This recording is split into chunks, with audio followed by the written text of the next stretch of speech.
night. Did you guys have a good Halloween? Yeah! Glad to hear it. I had a great Halloween. I'm still in denial that it's over, actually, which is why I'm still dressed like this. This is unfortunately not my everyday attire. If only. Unfortunately, no, I don't know any pirate jokes. I'm sorry. I'm so unprepared. I know I'm a bad comedian. I apologize for that. It's just that I only know fish jokes, and I don't think they're gonna land. Thank you for laughing. That is not my joke. I stole it from a YouTuber.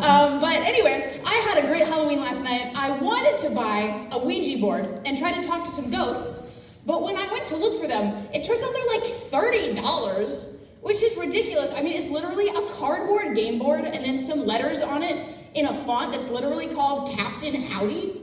That is not worth $30 to me. What teenager in a horror movie has $30 to get a Ouija board with? They're always finding them in like thrift stores or their grandma's dark, dusty attic or whatever. You can buy them at Inland Octopus. They're not dark and mysterious. I found out that Ouija is literally a trademark owned by Hasbro, the board game company.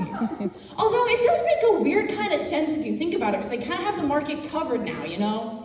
They've got Monopoly for the parents that can somehow stand to play it, Transformers for like the little kids through early teenagers, and then Dungeons & Dragons for the nerds, and then they have Ouija for the teenagers that are gonna die in every horror movie. If they can afford to buy them. They probably price them that high as like a public safety thing, you know, a teenage idiocy prevention program to stop horror movies before they start.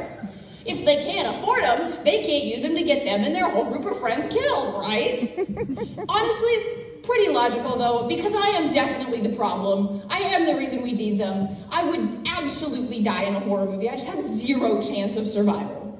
There's approximately one genre of horror that I think I could survive, and that's home invasion movies. You know, where like the weirdos in masks like break into your house and they chase you around and with axes and whatever. My solution would be to simply leave the house. People in movies, they never think of that. They always try to stay and hide or like defend their territory or something. Screw that, dude. If somebody in a baby doll mask comes into my house, I am out of there. And if you can't get out, you know the layout. They don't. Get behind a corner and hit them with a frying pan. The term home turf advantage has never applied more literally. We have all seen Home Alone be more like Kevin McAllister, guys. Every other genre of horror movie, though, would absolutely take me out. There's just no question. We've already established I would be the one who summoned the ghost in a ghost movie. Found footage, I would definitely go into the haunted woods with a video camera.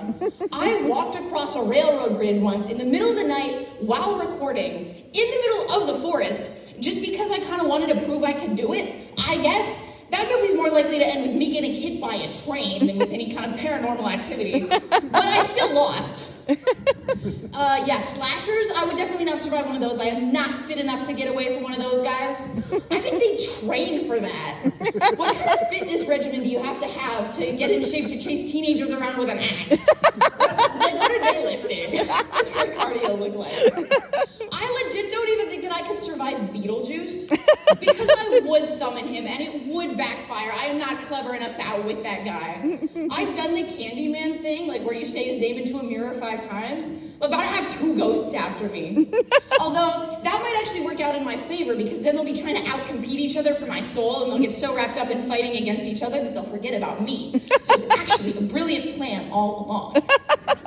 Did you guys see the Beetlejuice sequel when it came out last year? I was kind of worried, because I was like, why would you mess with perfection? But honestly, it was really good. 0 complaints. But in that movie, they have that scene with the big musical number. I won't say too much in case you haven't seen it yet, although you should. But they have that part of the movie where there's like a song and they do a whole dance routine and it's ridiculous and amazing. But the song that they used in that scene, MacArthur Park, I thought it was a bit, like that they made it up for the movie, but they didn't. It's a real song, which is insane to me, because if you are not familiar, here are the genuine, unedited lyrics to the chorus of MacArthur Park. MacArthur Park is melting in the dark, all the sweet green icing flowing down. Someone left the cake out in the rain. I don't think that I can take it, because it took so long to bake it, and I'll never have that recipe again. What is going on there?